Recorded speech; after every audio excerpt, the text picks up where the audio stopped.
Today from the nation's top cop right here in Portland, U.S. Attorney General Jeff Sessions targeting cities like Portland that have sanctuary laws, accusing them of making the war on crime even harder to win. Our Lisa Balick was there for Jeff Sessions' speech. She joins us now live with more.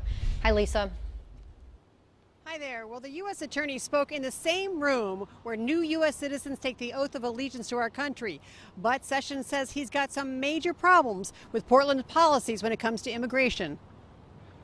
This state of lawlessness allows gangs to smuggle guns, drugs, and even humans across our borders. U.S. Attorney General Jeff Sessions accuses Portland of being a lawless place, refusing to help federal agents arrest undocumented immigrants.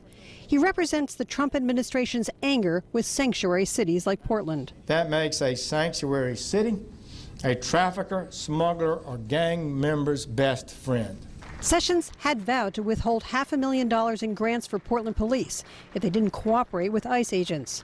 A federal court has banned that action, but Sessions says Portland's money could still be in jeopardy. But we cannot continue giving such federal grants to cities that actively undermine the safety of federal law officers and actively frustrate our efforts to reduce crime. The Attorney General brought up the Portland case of Sergio Martinez, who had been deported at least 20 times, wanted by ICE. After he was released, he was then accused of violently attacking two women.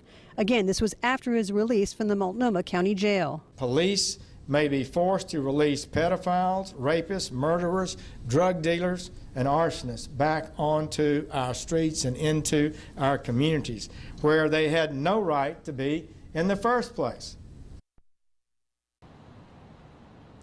Now, Mayor Ted Wheeler did not meet with Sessions because they clearly don't agree on many of these things. Now, when it comes to Governor Brown, she had requested a meeting with Sessions and says from her staff that she never heard back. She has major concerns about him trying to end the DACA program. I'll have more on this coming up tonight at 6. Live in Northwest Portland, Lisa Balick, KOIN 6 News. All right, Lisa, that's what was happening inside that room. Yeah, so let's switch now to our Chris Holmstrom, who continues our team coverage. Chris was outside with the protesters who gathered as Sessions was speaking. Chris? Yeah, and police blocked off this area to protesters, but they were actually just right down the street, and they had a front row view as Jeff Sessions made his way into the immigration building. Take a look.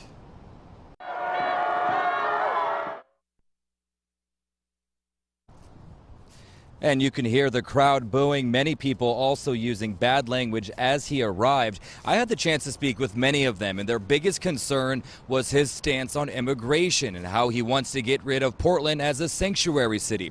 A lot of them also concerned with President Trump's decision to end DACA, also known as the DREAM Act. It's the program that gives young people protection from being deported, people who were brought to this country by their parents. Now, I spoke to one woman who immigrated here from Canada. She says her biggest question is why Sessions would choose to visit the Pacific Northwest.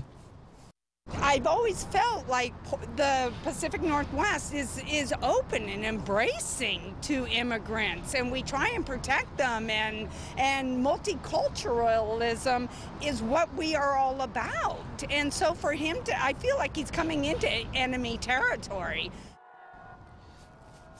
And once Sessions wrapped up his speech, the boos continued shortly after the crowds dispersed. But overall, Jeff and Jennifer, a very peaceful protest. Reporting live from Northwest Portland, I'm Chris Holmstrom for KOIN 6 News.